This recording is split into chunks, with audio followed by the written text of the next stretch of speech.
This season, the Southern League Premier Division Central promises to be one of the most competitive leagues in the country. So much so that I'm going to be visiting all 22 grounds and ranking them out of 40 points based on a number of factors which I'll go into more detail about later in this video. So far I've visited 7 out of the 22, with Royston Town leading the way with 30.5 out of a possible 40 points, and Kettering Town's Latimer Park just half a point behind them in second place. How would ground number 8 compare to the other 7? Well, to find out, I made the trip down to Lincolnshire. Just arrived at Sir Halley Stewart Field for second place Spalding United against 20th place Royston Town in the Southern League Premier Division Central. This is episode 8 of my series. I've been to 7 of the grounds so far, and I'll put the ranking on screen so far so you can see the table. Spalding, their work on their new stadium carried over into this season, so this is only going to be their second league game here this season. They played a lot of games away from home. They can actually go top of the table if results go their way tonight, and the visitors Royston are sat in 20th, but I think that's a bit of a false league position. They've been playing well, but just not having the results go their way. Now, this looks like a really nice ground here at Spalding, and it could be an interesting game. There seems to be a lot of goals in the games involving Spalding United so far this season. So let me know in the comments, as always, if you've been to the Sir Halley Stewart Field, and enjoy the matchday vlog. The Sir Halley Stewart Field is a new ground for me and number 45 since I started this channel. And with it being one of the newest grounds in the country, it's looking nice and neat, though it is still a bit of a work in progress, so there are going to be some more exciting upgrades to follow. The home of Spalding United has a capacity of 2,700, with around 300 seats between the stands on either touchline. There's plenty of shelter no matter where you choose to sit or stand, as there are a number of covered terraces around the pitch, most notably the 2 large standing areas behind either goal. As always, I arrived way before kick-off. In fact, as I reached the main entrance the moment the turnstiles opened, I might have been the first spectator there. I pre-booked my ticket online, but when I arrived at the ground there was an issue, meaning I couldn't download my ticket. But thankfully the club have a list, so I was just able to give my name and show my confirmation email, so no problems there at all. Spalding United have a number of food and drink kiosks on site, so of course I had to sample the food. I got this cheeseburger, coke and a huge portion of chips for just over £8, which I feel is great value, though I feel like I should maybe have been a bit more adventurous with my choices. Sadly, the club shop didn't have any pin badges in stock, but there are plenty of other items available. I guess that just means I'll have to come back later in the season. The clubhouse is massive, and they even have a hospitality lounge which only costs £25 per person. That's incredible value.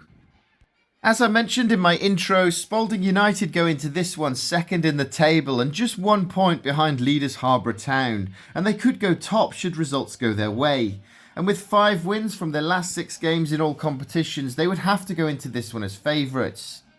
Royston Town, on the other hand, well, they're struggling. I have heard a few people say they're in a false league position in 20th place, as they've been putting the performances in, just struggling to get the results.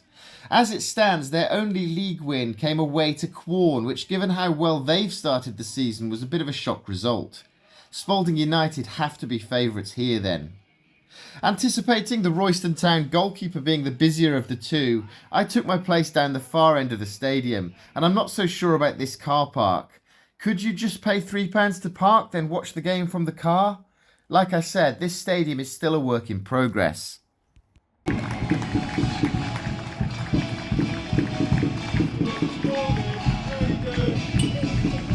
Out came the teams then, and it's Spalding United in blue with Royston Town in yellow.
Should the Royston keeper have been sent off here? I'll slow this down so you can take a closer look. I feel like he may have gotten away with one here.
Half-time, Spalding United 1, Royston Town 0, and the home side finally found a way through in first half stoppage time. The visitors must be so disappointed not to have seen it out to the break.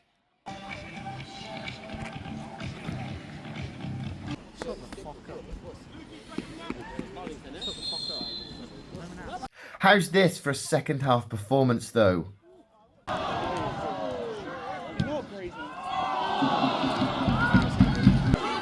Way on.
Which of these goals was the best? Was it Robert's skills or Cisse's curler? Let me know in the comments.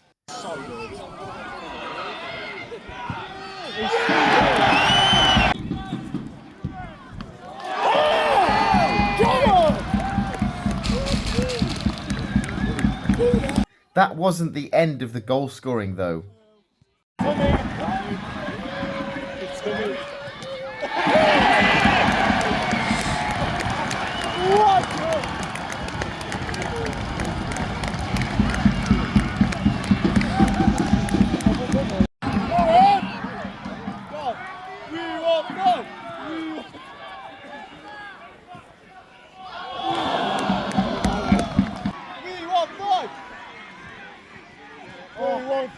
Scared him alive.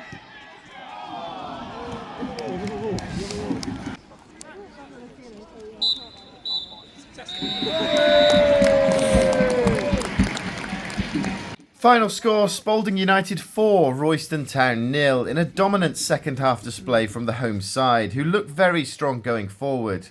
Could they be title contenders? I certainly think so. Due to the fact I chose this game at short notice with my original fixture Stamford against Barwell moved to the weekend, I wasn't able to set up any interviews at Spalding on the night. But that just gives me another excuse to go back and look at their potential title decider with Harborough falling on my birthday weekend. That game is at Spalding despite what Footballogy says currently. Not long got back from Spalding, and what a performance that was from the home side. Finished Spalding United 4, Royston Town 0, and it took Spalding until first half stoppage time to get the first goal. It was a solid defensive display from Royston in that opening 45 minutes.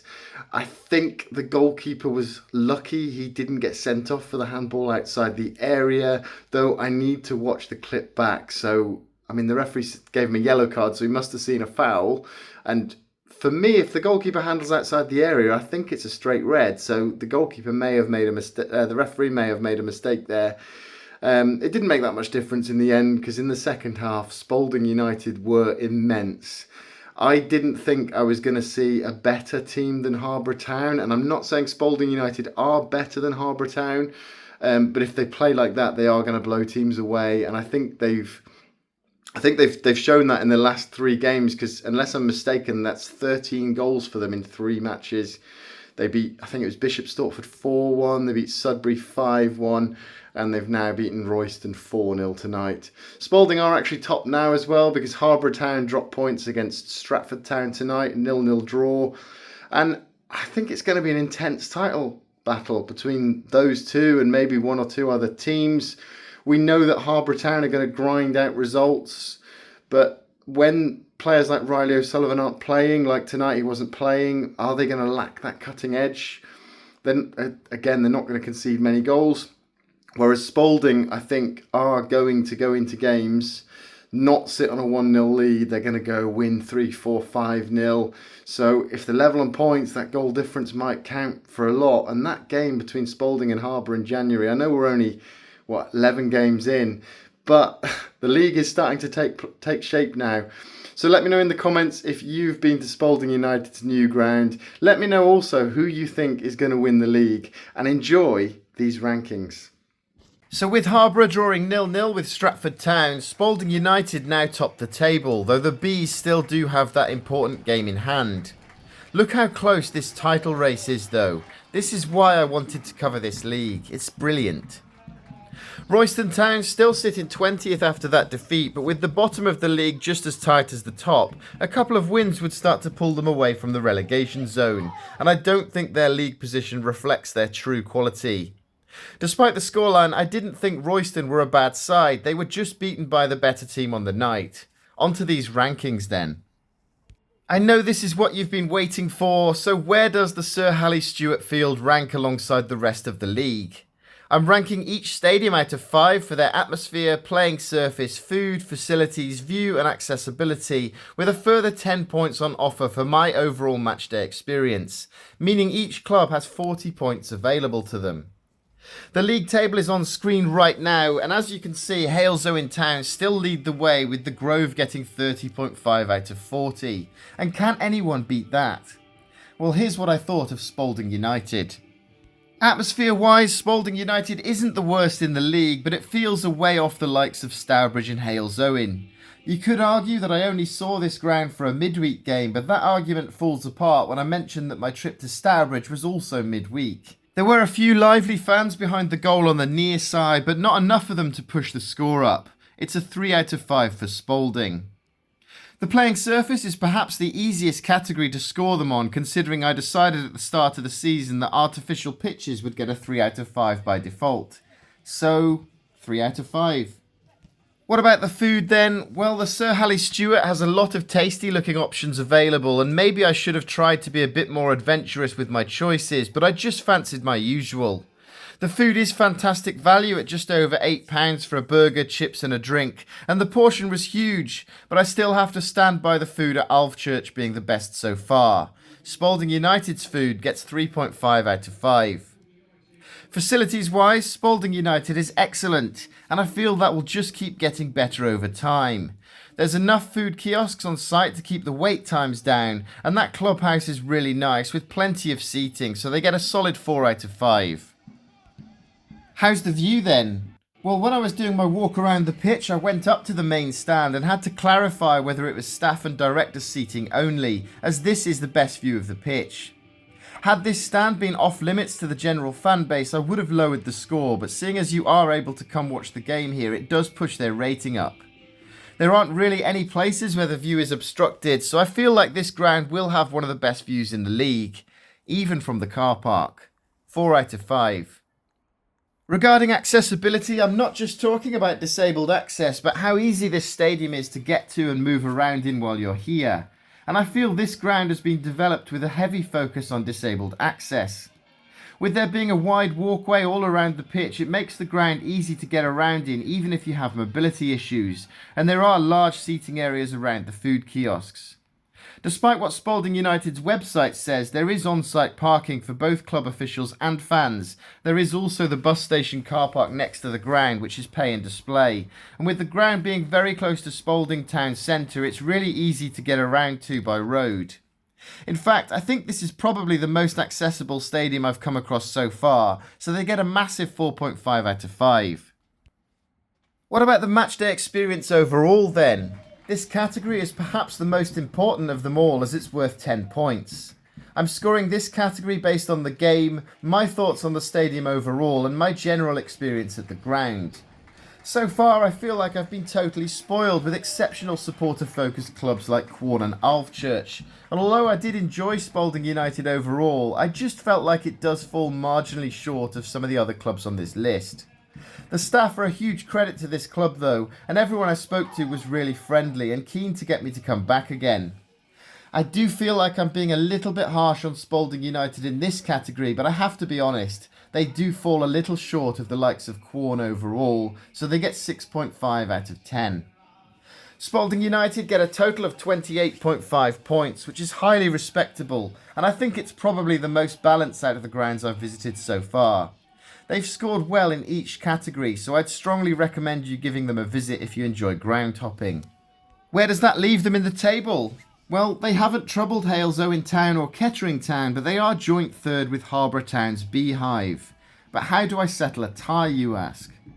Well, despite not mentioning the tiebreakers in any of my videos so far, I will be using the matchday experience overall as the first of them, meaning Harborough Town keep third place based on their matchday experience being marginally better.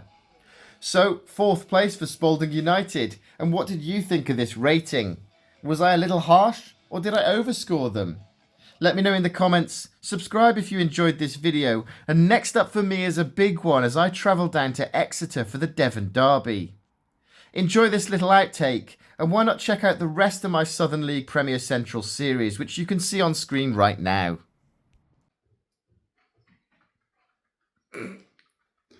It took Spalding until probably stoppage time in the first half to get the first goal. Boodle boodle boo.